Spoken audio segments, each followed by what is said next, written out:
Kita tidak perlu mengeluarkan modal yang besar untuk membeli rumah atau properti.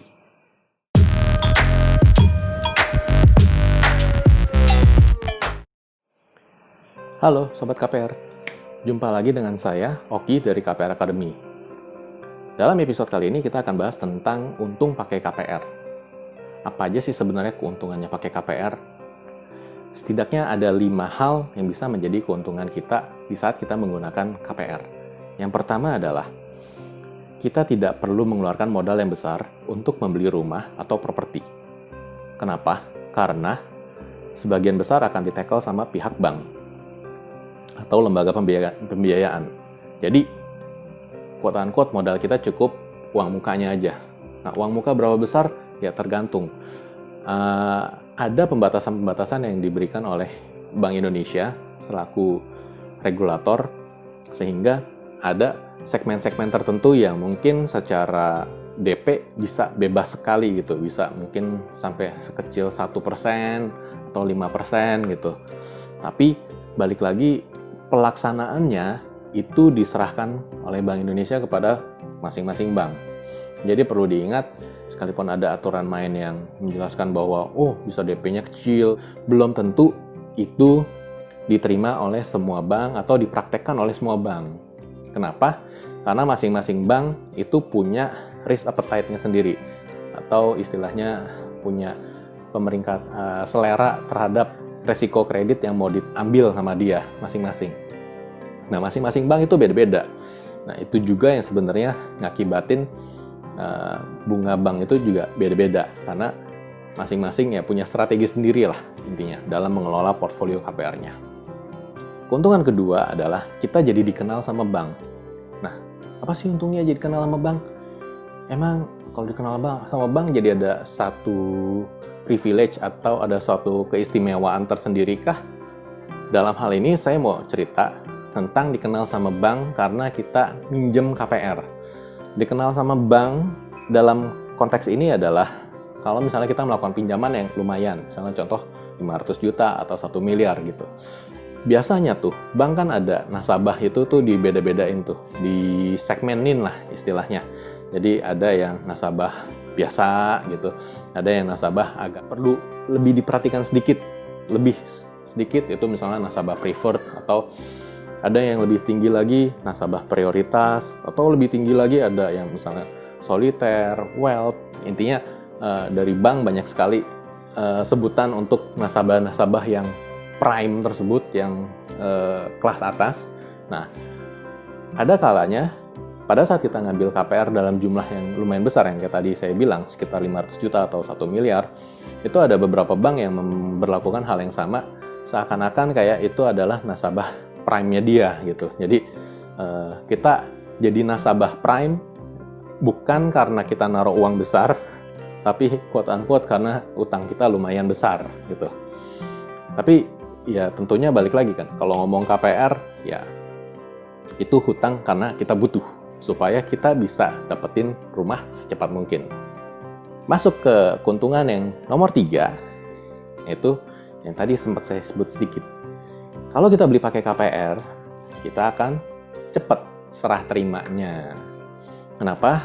Karena begitu kita selesai lunasin DP, terus kita akad kredit sama bank lunasin sisanya. Nah, udah selesai lunas, transaksi jual beli, serah terima semuanya beres gitu.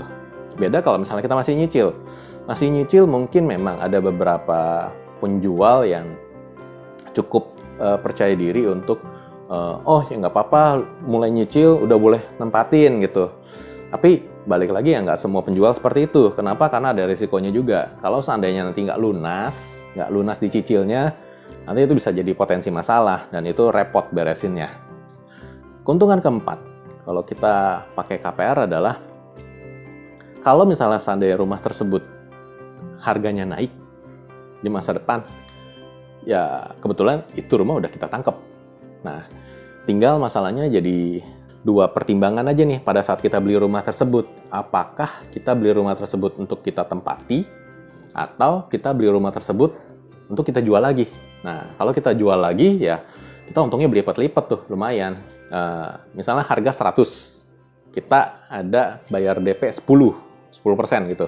Dari bank kan 90. Terus harganya misalnya naik 10.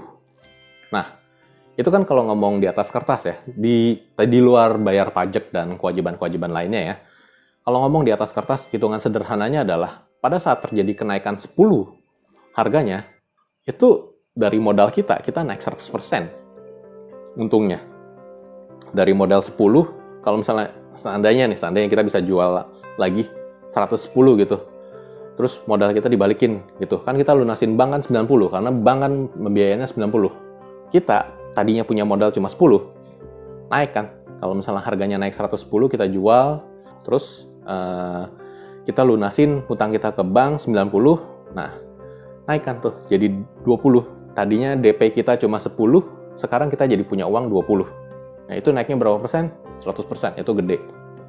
Gitu. Tapi memang ngarepin hal-hal seperti itu di tahun-tahun seperti sekarang ini, kayaknya properti kan lagi agak slow down sedikit nih. Karena kayaknya memang lagi di market lagi mencari titik keseimbangan baru antara permintaan dan penawarannya nih. Mana nih harga yang paling pas? Kira-kira kayak gimana? Karena pas tahun 2009 hingga 2013 itu terjadi peningkatan harga yang luar biasa kenceng sekali. Gitu. Saya pernah ngalamin, tapi sayangnya waktu itu saya nggak jadi beli sih, sayang banget. Waktu itu saya mau beli satu rumah di BSD, harganya waktu itu ditawarin sekitar 750 gitu. Cuma saya pikir nanti dulu deh, pending dulu. Nggak nyampe 2 tahun, di daerah situ, di daerah rumah yang saya mau beli, itu harganya udah jadi 1,5 M. Nah, mungkin buat teman-teman yang masih kepikirannya untuk, saya mau nabung supaya saya nggak perlu ngutang KPR, saya mau nabung beli rumah. Gitu. Hati-hati. Kecepatan mengakumulasi modal untuk beli rumah kamu itu harus lebih cepat daripada kecepatan harga rumah itu naik. Karena kalau enggak nanti lama-lama makin lama nunda beli, makin lama makin kegeser ke pinggir makin nggak jelas nantinya. Gitu. Ya kita harus think wise lah untuk itu. Oke, kita balik ke topik lagi dan kita lanjut untuk keuntungan kelima, keuntungan yang terakhir. Ini kelihatannya mungkin nggak ada nilainya nih, tapi ini sebenarnya salah satu hal yang menurut saya pribadi sangat bernilai. Kenapa? Karena keuntungan ini adalah kita nambah relasi baru. Relasi barunya siapa? AO-nya si bank. Gitu. Ya kita kenal marketingnya si bank ini siapa. Gitu. Kenapa saya bilang ini bernilai? Karena gini, buat kita atau kebanyakan orang lah yang nggak biasa berurusan dengan bank, yang pengetahuannya tentang produk keuangan cuma taunya ya tabungan, deposito, terus ya udah paling nanti kalau mau beli rumah ngutang KPR, terus yang lainnya nggak ada lagi gitu. Nah, kalau kamu bisa kenalan sama AO atau account officer ini, kamu bisa kenal lebih banyak lagi produk perbankan, dan itu sebenarnya bisa jadi entry point kita belajar lebih banyak soal produk-produk terkait dengan keuangan. Baik itu nanti ada bank assurance dan lainnya gitu. Tapi balik lagi ya nanti mengenai apakah wajib untuk memanfaatkan itu atau gimana. Ini kan saya ditawarin terus nih sama AO-nya nih, nyebelin atau apa. Ya itu balik lagi, itu prakteknya ya bisa beda-beda dan nggak wajib juga untuk beli apapun yang ditawarin.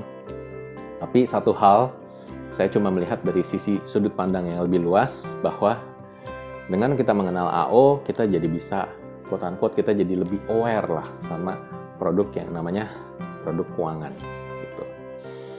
Oke, demikian dulu untuk episode kali ini. Kalau teman-teman suka dengan video ini, silakan klik subscribe dan jangan lupa klik lonceng supaya nanti kalau misalnya kita ada video baru, teman-teman bisa langsung aware tentang itu. Oke, thank you and see you on next episode.